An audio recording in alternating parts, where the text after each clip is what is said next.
Buenas tardes, nos encontramos con el señor Carlos Figueroa, especialista en seguridad integral, con quien daremos inicio a esta breve entrevista para informarnos sobre de qué manera afecta el frío en el desempeño de los vigilantes del turno nocturno.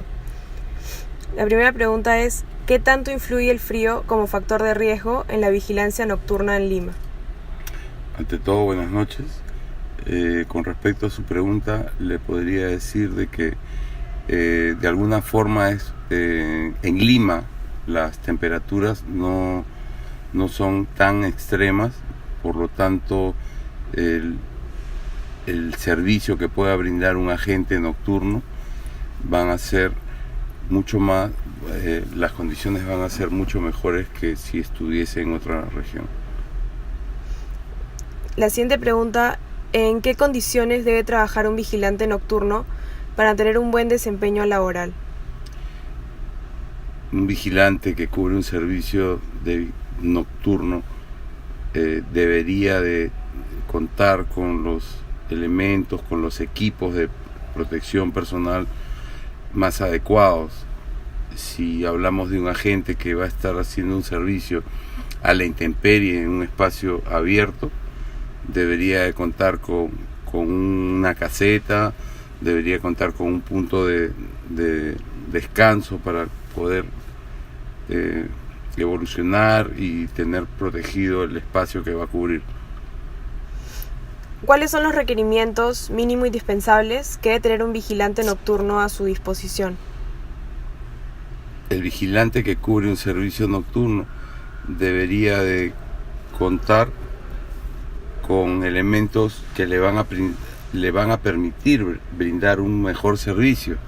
Llámese un equipo de comunicaciones, si tiene una supervisión externa, monitoreada a larga distancia, debería de contar con una linterna que le va a permitir cubrir los espacios que no tienen muy buena visibilidad.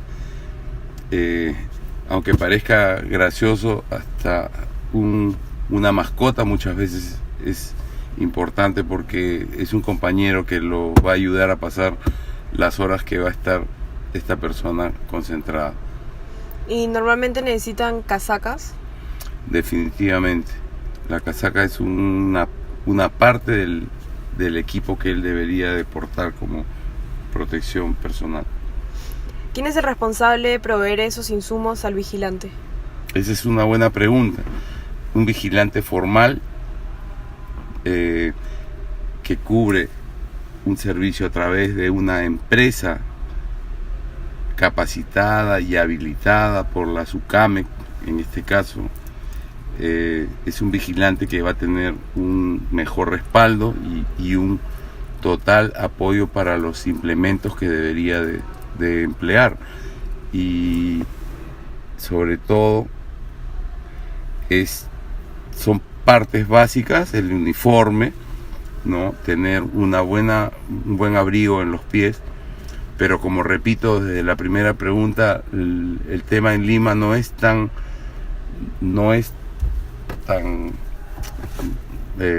extremo. Sin embargo, hablamos de Lima y tenemos algunas zonas que la temperatura llega a bajar bastante. Por lo tanto, es lo mejor estar cómodo. Es lo primero para que la persona esté cumpliendo su servicio mucho más cabalmente. ¿Podría decirse que los vecinos forman parte importante de proveer esto a los vigilantes? Si el agente cubre un servicio vecinal, definitivamente. Si cubre un servicio en una fábrica, cubriendo un cerco perimétrico, eso es un poco menos probable. Pero si fuese un servicio en una zona residencial, cubriendo vigilancia sobre una urbanización o un complejo habitacional, sí, definitivamente los vecinos aportan. Pero no es una obligación. No necesariamente. ¿De qué manera se puede prevenir los efectos que produce el frío? ¿Podría repetir? ¿De qué manera se pueden prevenir los efectos que produce el frío?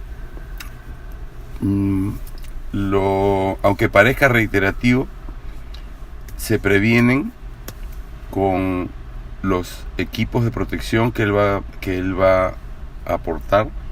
Muchas veces uno en una misma posición compara a un agente que cubre un servicio diurno y lo ve con el agente que cubre el servicio nocturno, y las condiciones cambian, y cambian desde la prenda de cabeza. En el día normalmente se usa una gorra, un kepí, y durante las noches la usanza hace que el agente esté protegiendo su cabeza con una gorra de lana, en muchos casos, a veces con algún tipo de bufanda que le va a proteger el cuello y le va a evitar de que tenga algún tipo de enfermedades respiratorias. ¿Y es frecuente que los vigilantes se enfermen? Cuando es un agente que está bien preparado, suele suceder, podría ser, pero no es una continua, porque de ser el caso, definitivamente no calificaría para hacer ese trabajo. ¿Qué recomendaciones se debe brindar a las personas que desempeñan o van a desempeñar esta labor?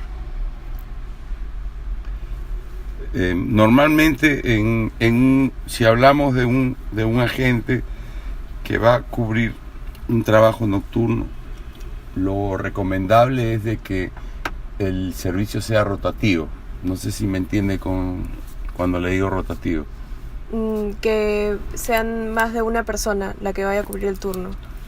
Sí, eso es una, porque definitivamente para cumplir con la legislación peruana en el trabajo son 48 horas de trabajo y debería tener un día libre por lo menos.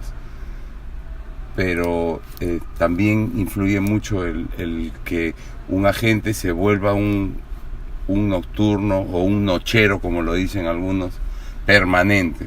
Eso, como regla general, al menos algunos de compañeros nuestros no lo aceptan, y yo también soy de la misma opinión. Un agente debe rotar diurno y nocturno. ¿Cuáles deberían ser los horarios para los servicios más eficientes? Eso es lo mejor, y que no les gusta a muchas